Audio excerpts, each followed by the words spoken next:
कुछ कहानियां ऐसी होती हैं जो मैदान से नहीं गलियों से शुरू होती हैं, जहां ना कैमरा होता है ना ताली, बस एक सपना होता है और उसे सच करने की जिद। ये कहानी है महेंद्र सिंह धोनी की, एक छोटे से शहर से आए उस लड़के की जो इंडिया का सबसे बड़ा कप्तान बना। लेकिन इससे पहले कि वो मैदान में छक्के उड़ाता, एक और दुनिया में हार जीत से लड़ रहा था। साल था 7 जुलाई 1981। झारखंड के रांची शहर में एक साधारण से परिवार में जन्मे महेंद्र सिंह धोनी के घर में क्रिकेट का कोई माहौल नहीं था।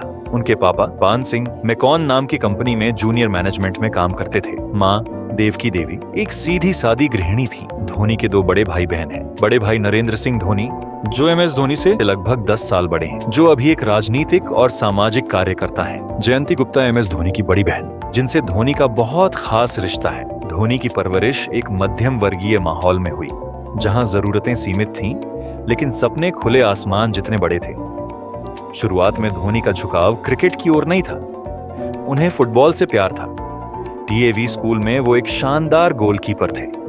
लेकिन एक दिन स्कूल के स्पोर्ट्स टीचर केशव रंजन बनर्जी ने धोनी की तेजी और रिफ्लेक्स देखकर उन्हें क्रिकेट टीम में ट्राई दिया बतौर विकेट कीपर। पहली बार जब धोनी ने ग्लव्स पहने तो गेंद जैसे खुद उनके हाथों में खींची चली आई। बस फिर क्या था, फुटबॉल पीछे छूट गया और क्रिकेट बन गया उनका पहला और आखिरी प्यार। जब धोनी स्कूल में थे तब उनका पूरा परिवार उनकी पढ़ाई पर ध्यान देता था। लेकिन जैसे ही धोनी ने क्रिकेट में रुचि दिखाई, सबसे पहले MS धोनी की बहन जयंती ने ही उन्हें आगे बढ़ने की हिम्मत दी। धोनी का घर एक साधारण सरकारी कॉलोनी में था, जहां कभी बिजली चली जाती थी तो पूरे मोहल्ले में अंधेरा छा जाता था। लेकिन उस अंधेरे में भी धोनी का सपना कभी बुझा नहीं। यहीं से शुरू हुआ रांची के लड़के से इंडिया के कैप्टन कूल बनने का सफर। कभी कभी सपने सिर्फ आंखों से नहीं, धड़कनों से देखे जाते हैं, और जब एक लड़का उन्हें सच्चाई में बदलने निकलता है तो हर छोटी जीत उसके कदम चूमने लगती है। अब धोनी के जीवन की कहानी उस मोड़ पर पहुंच चुकी थी जहां से MS धोनी बनने की शुरुआत होती है। स्कूल क्रिकेट में कमाल दिखाने के बाद भी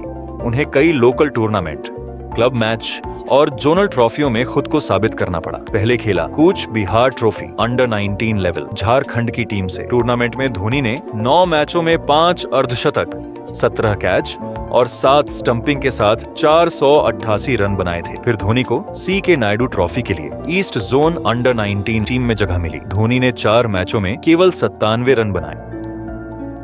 जब आपके पास पैसा नहीं होता, पहचान नहीं होती, तब जो लोग आपके साथ खड़े रहते हैं वो ही असली दोस्त होते हैं। धोनी के पास भी ऐसे ही कुछ खास दोस्त थे जिनके बिना शायद ये कहानी अधूरी होती। सबसे पहले परमजीत सिंह चिट्टू भैया, इन्होंने ही धोनी को सबसे पहले लोकल टूर्नामेंट में खिलवाया था। फिर आए संतोष लाल, एक जबरदस्त बल्लेबाज जिन्होंने धोनी को उनका सिग्नेचर हेलीकॉप्टर शॉट सिखाया। शब्बीर, सौरव और उदय, ये वो दोस्त थे जो हर टूर्नामेंट के लिए पैसा जोड़ते थे। कहीं अगर टूर्नामेंट में जाने के लिए बाइक में पेट्रोल नहीं होता तो ये सब चंदा कर पेट्रोल डलवाते। जब खाने के पैसे नहीं होते तो एक ही थाली में 4 दोस्त खाना खाते। और जब धोनी किसी मैच में फ्लॉप हो जाते तो वही दोस्त धोनी को मोटिवेट करते हैं।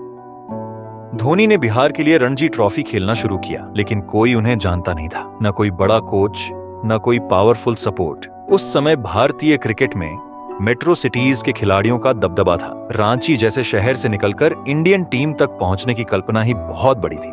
धीरे धीरे सेलेक्टर्स का ध्यान उन पर गया। 1999 से 2000 में आखिरकार उन्हें मौका मिला बिहार की रणजी टीम में खेलने का। पहले ही मैच में आसाम के खिलाफ धोनी ने 68 रन बनाए, वो भी दबाव में। उस मैच के बाद ड्रेसिंग रूम में उनके सीनियर धोनी की बैटिंग देख के हैरान थे। 2001 में धोनी को रेलवे की नौकरी मिली, खड़गपुर स्टेशन पर TT टिकट चेकर के रूप में। सुबह की शिफ्ट में स्टेशन पर टिकट चेक करना और रात को मैदान पर प्रैक्टिस, यही उनकी दिनचर्या थी। लोगों के टिकट काटते काटते वो अपने सपनों को जोड़ रहे थे। धोनी ने अपने उभरते क्रिकेट करियर के लिए खुद को पूरी तरह समर्पित करने के लिए भारतीय रेलवे में टिकट कलेक्टर की नौकरी छोड़ दी। कभी कभी जिंदगी हमें वो दे जाती है जिसे हम कभी खोना नहीं चाहते, और फिर उसी से हमें दूर भी कर देती है। धोनी की जिंदगी में एक समय ऐसा भी आया जब क्रिकेट से बड़ा कुछ था प्यार। वो वक्त था जब धोनी रेलवे की नौकरी कर रहे थे और झारखंड के लिए घरेलू क्रिकेट खेलते थे। इसी दौरान उनकी मुलाकात हुई प्रियंका झा से, एक सीधी सादी समझदार लड़की जिसने उनके सपनों में यकीन किया। धोनी से उनकी मुलाकात दोस्ती से शुरू हुई और धीरे धीरे वो प्यार में बदल गई। प्रियंका ही वो इंसान थी जिन्होंने धोनी के संघर्ष को करीब से देखा, उनका थककर रात को आना, सुबह जल्दी उठकर ट्रेनिंग पर जाना, हर हार के बाद खुद से लड़ना और फिर अगली सुबह फिर वही लड़ाई दोहराना। इन सब के बीच प्रियंका का प्यार धोनी के लिए एक सुकून बन गया था। धोनी के दोस्तों ने कई बार बताया कि वो उससे शादी करना चाहते थे। उनके लिए प्रियंका सिर्फ एक मोहब्बत नहीं थी, वो उनके हौसले की वजह बन गई थी। लेकिन 2002 में एक दिल तोड़ देने वाली घटना घटी। प्रियंका झा का एक कार एक्सीडेंट में निधन हो गया। धोनी उस वक्त किसी टूर्नामेंट में व्यस्त थे और जब उन्हें ये खबर मिली, उन्होंने खुद को एकदम अकेला कर लिया। न किसी से बात की, न गम का इजहार किया, बस बैट और बॉल के साथ खुद को बंद कर लिया। और शायद यही वो मोड़ था जहां से माही एक आम खिलाड़ी से एक चट्टान बन गया। कई बार दर्द ही सबसे बड़ा उस्ताद बनता है और धोनी ने अपने सबसे गहरे दर्द को ही अपनी सबसे बड़ी ताकत बना लिया। साल था 2003 से 4। धोनी की जिंदगी से प्रियंका जा चुकी थी और उन्होंने खुद को पूरी तरह क्रिकेट में झोंक दिया था। उसी वक्त उन्हें मिला एक बड़ा मौका इंडिया ए टीम में खेलने का। ये टीम पाकिस्तान और केन्या जैसे देशों के खिलाफ एक टूर्नामेंट खेलने जा रही थी। ये पहला मौका था जब धोनी को इंटरनेशनल पिच पर खुद को साबित करना था और उन्होंने ऐसा तूफान मचाया कि हर कोई हैरान रह गया। धोनी ने केन्या और पाकिस्तान के खिलाफ ताबड़तोड़ बल्लेबाजी की। एक मैच में 120 रन, फिर 119 रन। उनकी बैटिंग में एक अलग ही आग थी। विकेट के पीछे शेर और विकेट के सामने बाज। टीम के कोच और चयनकर्ताओं की आंखें खुल गईं। तभी से धोनी का नाम इंडिया की सीनियर टीम के लिए सोचा जाने लगा। कहते हैं अगर सपनों में दम हो तो किस्मत खुद रास्ता बना देती है। धोनी का सपना था सिर्फ क्रिकेट खेलना और अब वक्त आ गया था जब उनकी मेहनत इंडिया के दरवाजे पर दस्तक देने जा रही थी। दिसंबर 2004 धोनी को आखिरकार वो कॉल आया जिसका वो सालों से इंतजार कर रहे थे। उन्हें बांग्लादेश के खिलाफ वनडे सीरीज में टीम इंडिया में जगह मिली, लेकिन किस्मत फिर थोड़ा सा खेल खेल गई। धोनी का डेब्यू मैच ढाका में हुआ। वो नंबर 7 पर बैटिंग के लिए आए और जैसे ही पहली गेंद खेली रन आउट हो गए, बिना एक भी रन बनाए। बहुत से खिलाड़ी ऐसे डेब्यू के बाद टूट जाते हैं, लेकिन धोनी अलग मिट्टी का बना था। उन्होंने न हार मानी न डर दिखाया। अगली सीरीज में पाकिस्तान के खिलाफ 148 रन की धुआंधार पारी खेलकर सबको बता दिया, मैं आया हूं और अब रुकने वाला नहीं। उस पारी में पहली बार लोग हेलीकॉप्टर शॉट से परिचित हुए। उनके लंबे बाल, स्टाइलिश अंदाज और मैदान पर दबदबा देखकर हर युवाओं को नया हीरो मिल गया था। धोनी, न कोई घबराहट न कोई हड़बड़ी, बस शांत दिमाग और आग उगलती बल्लेबाजी। धोनी को देखकर कोई नहीं कह सकता था कि ये लड़का कभी टिकट काटता था। अब वो टीम इंडिया के लिए मैच जिताने लगा था। टीवी चैनलों, अखबारों और पब्लिक की जुबान पर एक ही नाम था, धोनी। जो अपने पहले मैच में बिना रन बनाए आउट हो गया था, अब वो हर मैच में रन बना रहा था। क्योंकि धोनी की ताकत सिर्फ बल्ला नहीं थी, उसकी सबसे बड़ी ताकत थी उसका सब्र, उसका साइलेंस और उसकी आंखों में जलता हुआ सपना।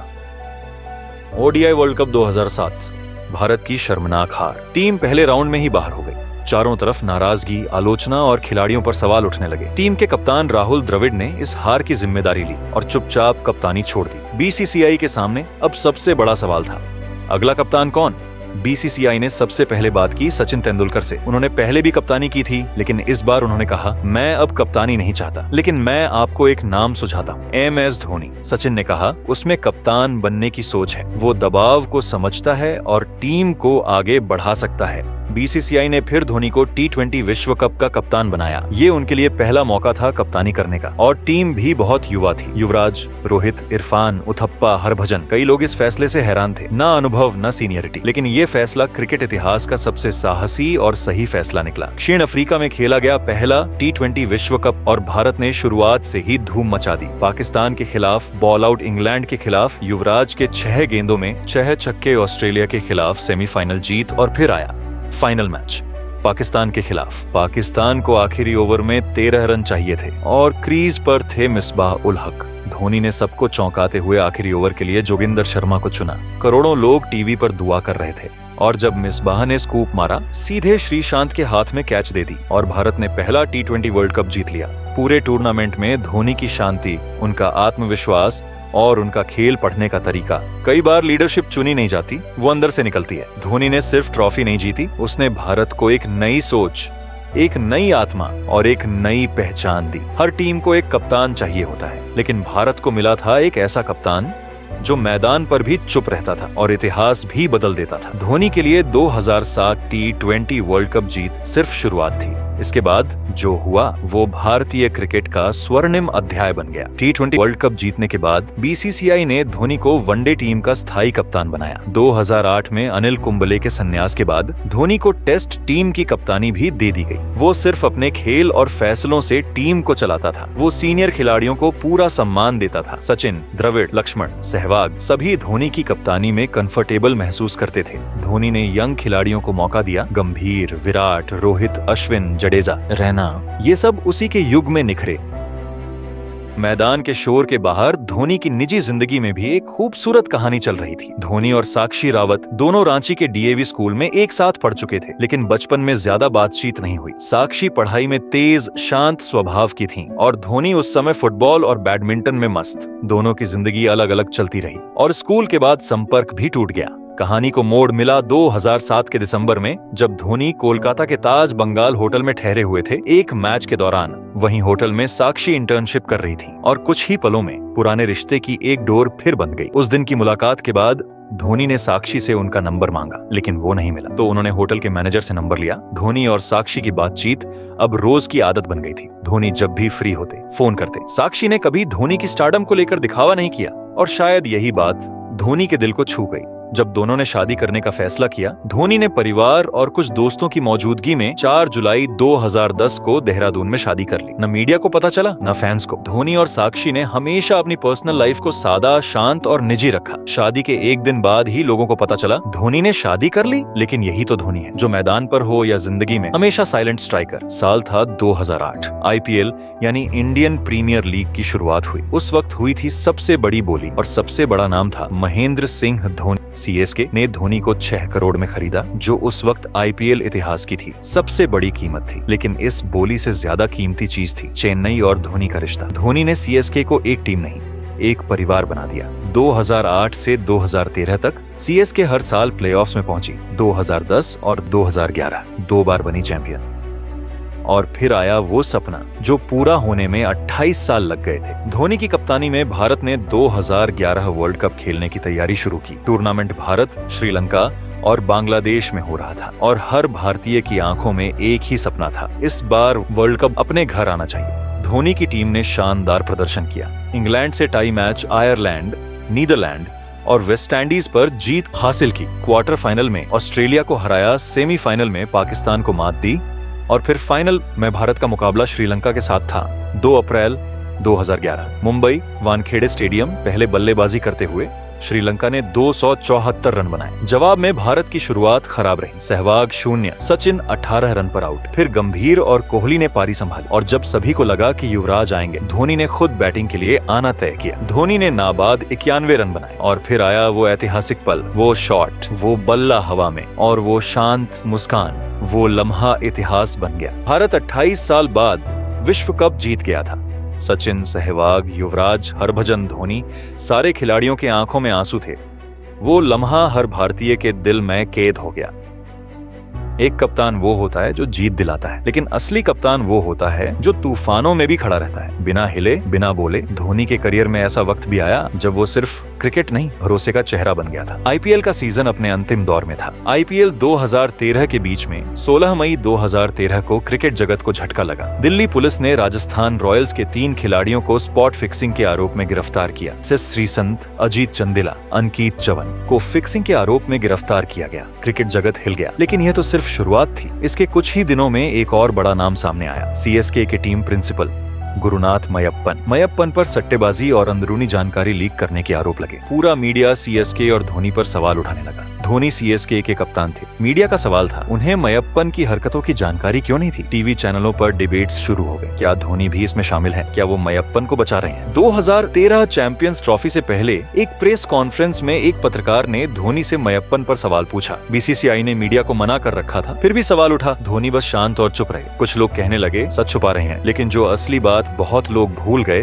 वो ये कि धोनी का धैर्य और मौन ही उनकी सबसे बड़ी ताकत थी। जब पूरा देश धोनी से सवाल पूछ रहा था, तब वो इंग्लैंड में भारतीय टीम की कप्तानी कर रहे थे। ICC champions trophy 2013 team India ने हर मैच जीता। शिखर धवन की बैटिंग, गेंदबाजों की आग, धोनी की रणनीति और फाइनल में इंग्लैंड को हराकर धोनी ने सारे आलोचकों को जवाब दे दिया जो उन पर फिक्सिंग का इल्जाम लगा रहे थे। इंग्लैंड को हराकर धोनी ने वो कर दिखाया जो आज तक कोई नहीं कर सका। T20 world cup 2007, ODI world cup 2011, champions trophy 2013, वो एकमात्र कप्तान बन गए जिसने तीनों आईसीसी ट्रॉफी जीती।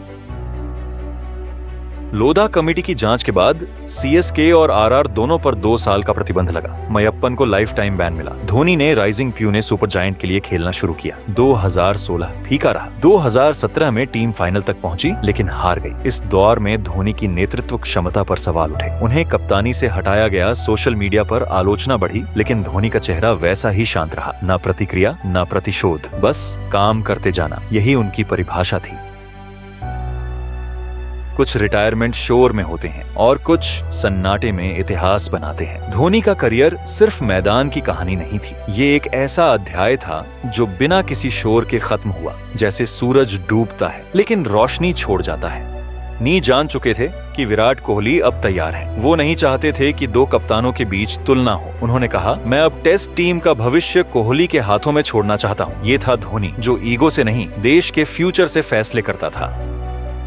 वनडे और T20 में धोनी अभी भी खेल रहे थे। 2015 वर्ल्ड कप सेमीफाइनल तक पहुंचे। 2016 T20 world cup Bharat semifinal तक गया। लेकिन उम्र अब चर्चा बनने लगी थी। लोग कहने लगे धोनी स्लो हो गए हैं, अब फिनिश नहीं कर पा रहे। कभी का हेलीकॉप्टर अब लैंड हो चुका है। धोनी ने सब सुना और फिर भी जवाब सिर्फ बल्ले से दिया। जब CSK ने 2018 में वापसी की तब धोनी ने पूरे आलोचकों को बिना शब्दों के जवाब दिया। उन्होंने फिर से टीम को खड़ा किया, सीनियर खिलाड़ियों को जोड़ा और धोनी ने सबको चौंका दिया। उन्होंने 455 रन बनाए, खुद को मैच फिनिशर की तरह फिर से साबित किया। CSK फिर से IPL चैंपियन बना और लोगों को लगा कि धोनी का सूरज अब भी चमक रहा है। ये सिर्फ जीत नहीं थी, ये सम्मान की वापसी थी।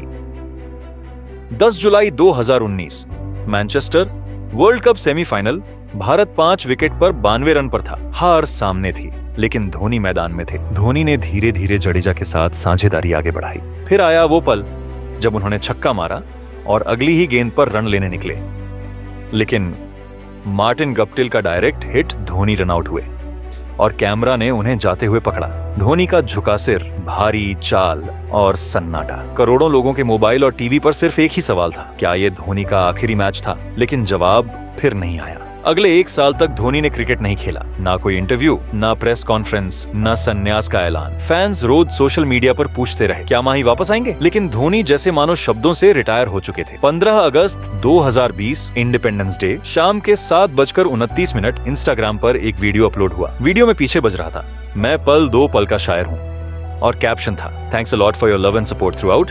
From 1929 ours consider me as retired. बस इतना ही। ना प्रेस मीट, ना भाषण, ना कोई विदाई। धोनी चला गया वैसे ही जैसे वो हमेशा खेला, खामोशी से। कुछ खिलाड़ी विदाई मैच से याद किए जाते हैं, लेकिन धोनी उस खिलाड़ी का नाम है जो हर किसी के दिल में एक अधूरी सी खामोश जगह छोड़ गया। उसने जाते वक्त शोर नहीं किया क्योंकि उसके हर चौके छक्के में, हर हेलीकॉप्टर शॉट में वो अलविदा पहले ही बोल चुका था। धोनी अब मैदान से भले दूर हों, लेकिन उनके बिना क्रिकेट का मैदान अधूरा लगता है। 2020 में इंटरनेशनल क्रिकेट से संन्यास लेने के बाद धोनी ने शोरगुल से दूर रांची के फार्म हाउस में एक शांत जिंदगी शुरू की। खुद खेती करने लगे, जैविक खेती से फसल उगाई, घोड़े, गाय, डॉग्स के साथ समय बिताने लगे। मीडिया, लाइमलाइट सब कुछ छोड़कर वो लौटे अपनी जड़ों की ओर। लोग चौंक गए, लेकिन यही धोनी का असली रूप था। सरल, जमीन से जुड़ा और हमेशा आत्मनिर्भर। धोनी सिर्फ क्रिकेटर नहीं रहे। इंटरनेशनल क्रिकेट से रिटायर होने के बावजूद धोनी ने IPL खेलना बंद नहीं किया, क्योंकि उन्होंने एक बार कहा था, मैं अपना आखिरी मैच चेन्नई में खेलना चाहता हूँ, फैंस के सामने। और धोनी ने वो वादा निभाया। हर साल IPL में वो 7 नंबर की जर्सी पहनकर उतरते हैं, कभी विकेट के पीछे शांत, कभी आखिरी ओवर में छक्का मारते हुए, और कभी पूरे स्टेडियम के साथ धोनी धोनी गूंजते हुए आई। कभी घुटने की सर्जरी के बावजूद सिर्फ अपने फैंस के लिए। किसी को हेलीकॉप्टर शॉट याद है, किसी को वर्ल्ड कप की ट्रॉफी, और किसी को वो इंस्टाग्राम पोस्ट। लेकिन असली धोनी वो है जो आज भी IPL खेल रहा है, सिर्फ फैंस के चेहरे पर मुस्कान लाने के लिए। मैदान में हो या मैदान से बाहर, धोनी कभी रिटायर नहीं होता। वो हर दिल में खेलता है, शांत, सच्चा और संजीदा। ये थी कहानी उस लड़के की जो एक छोटे से शहर से निकला, और पूरे देश के सपनों का कप्तान बन गया, जिसने ना सिर्फ ट्रॉफी जीती बल्कि लोगों का भरोसा भी। ना कभी शोर मचाया, ना अपने बारे में बताया, बस हर मैच में कुछ ऐसा कर गया कि लोग सिर्फ एक ही नाम चिल्लाते रहे, धोनी। आज वो भले ही टीम इंडिया की जर्सी ना पहनता हो, लेकिन हर दिल में वही जर्सी, वही नंबर 7 अब भी जिंदा है, क्योंकि धोनी सिर्फ खिलाड़ी नहीं, एक एहसास है जो कभी रिटायर नहीं होता। अगर आपको ये कहानी पसंद आई तो वीडियो को लाइक करें, चैनल क्वाइट क्रोनो को सब्सक्राइब करें, कमेंट करें। हम मिलेंगे अगली कहानी में।